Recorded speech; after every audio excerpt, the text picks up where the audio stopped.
blimey, look at the age of that. White Dwarf 53. Some fantastic art. Now I'm not gonna do a walkthrough on this. Let's just see what year it is. It's 84, May 84. So I would have been 14 years old when this came out, and I'd probably been buying White Dwarf. I think, I started at 47, so I've been buying it for a year because it was bi-monthly at this point. Anyway, I'm not going to go through it all because Jeff did that. If I remember, I'll put a linky to his video on this. I did it only about a month or two ago, so I'm not going to go through that. But I am going to have a quick look at this and just show you this, because this is a scenario for the Battle of the Pelennor Fields, which, if you don't know what that is, well, where have you been? You know, I mean, why are you even watching a video about miniatures and fantasy? Anyway, there you go, Battle of the Pelennor Fields. And again, Jeff's gone through all this kind of stuff of the miniatures. It's all Joe Deaver's collection, and it's fantastic. I remember recognising this guy's Ralpartha orc there. Jeff tells me that's a minifigs, and I always like that. Very simplistic miniature minifigs, very simple. Sat next to one of a Tom Meyer sculpt, and Tom Meyer, these orcs, these great goblins, are absolutely fantastic. I've got a stash of them up in the attic. Probably got about 50 of them. Anyway, so I was looking at this, Jeff, and via looking at this kind of thing, got chatting to Mike at Broadsword Miniatures, and he said he'd always, I think he was on Facebook on the Old Hammer forum. And he said, I'm putting this together to do at Boyle sometime, bring out your lead. And I said, I've always wanted to do that. I've always wanted to put this together. But as a 14-year-old, the prospect of buying 55, I don't know if you can see that, 55 Rohirrim and 60 Haradrim cavalry, well, that was certainly outside the realms of my pocket. So it never happened. It seemed like an enormous number of miniatures, particularly cavalry, for a one-use thing, and I just couldn't afford it. So, chatting to Mike,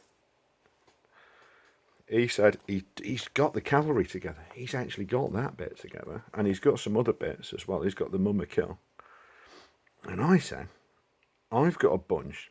He said he quailed at painting 60 orcs. So I said, well, I've got a bunch of Fantasy Tribes orcs. And if you're not familiar with these, I'm going to just show you a few. So that's where I come in doing my current paint job, which is to paint orcs. Let me just drop the camera down and let the camera forward. Let's see if we can get this done. So, I've got a bunch of Fantasy Tribes orcs. I've got a big box of them up in the attic. I've got about probably half of them out now. And these are old Perry sculpts from early 80s, 83, 84 I think. And they all have lots of different head variants. And some of these have 10 or 15 different head variants on these things. There's some armoured ones as well. Some armoured orcs, they're really cool.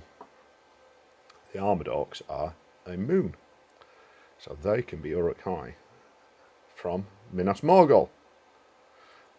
And then there's all these, I've got lots of these. So what I've done is I sprayed them grey with Alfred's primer, and really what I'm doing is that I've had some nice comments in previous posts about how I do orc flesh, so this is how I do it. So, and I'm going to do it step by step and just talk you through. So I'm painting a big batch. We should be able to see examples throughout. So here we go. There's your basics there. Halford's grey primer, followed by a wraithbone from above. So if you look at them underneath, you probably can't see very well, but they are darker grey underneath. That creates a bit of natural shading. And then it's because we're painting a big batch, we need speed, so it's contrast paints. So first things first is flesh. Now I love painting flesh and it gets a lot of work done very quickly. These are very fleshy miniatures. Look at these guys advancing with very simple miniatures, but also you can get an idea of the, you know what, I was going to say head variants, but I picked one up that's actually the same. There you go, fantastic. You can see the evolution of current Games Workshop orcs happening right there in 1984. And so I go over the flesh with the contrast paints, the flesh, Guilliman flesh tone. There you go. Just slap that on. That's your base coat. And then I go over that with a green wash, the dark green wash, which is, I think, a Thornian camo shade. And that gives a hint of green, but that's as close as we're going to get to green. Alright, so from there I start to highlight that up. So hopefully you can see that greenness. So I'm going to start to highlight that up. I'm going to go in with Kislev flesh and then a 50-50 Kislev flesh and that pale, not Flave Bomb flesh, the other one, Pallid Witch flesh, 50-50, and then I might do a little spot highlight of Pallid Witch in places. And where we're going to get to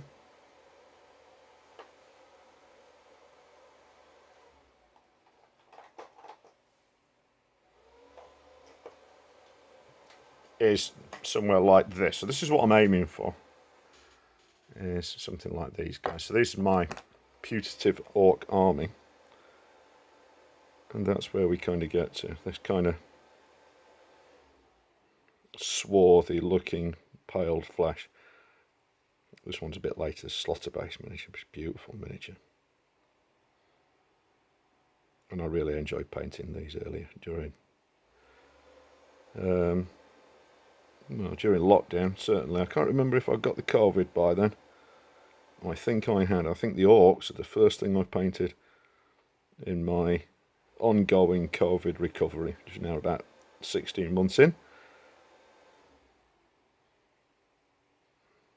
And you can see I'm not a believer in green orcs. I don't like them. I don't think it works. I like my orcs to have some sort of naturality to it, even if there is a bit of green to that flesh. So there you go. That's my orc recipe. That's where we're going. And I've got a hell of a lot to do. So I'm aiming for 60 odd. That's pretty much what I've got. So they're being done in batches. You can see I'm part way through things. I've got a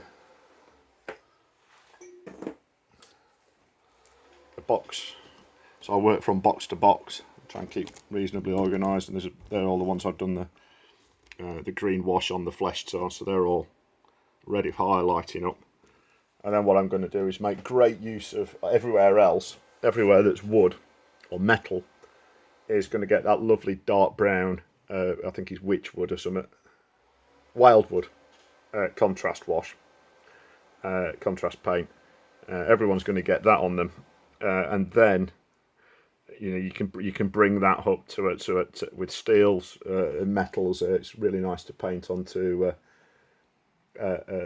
painting metals on top of wildwood. It makes it look dirty and grubby and rusty.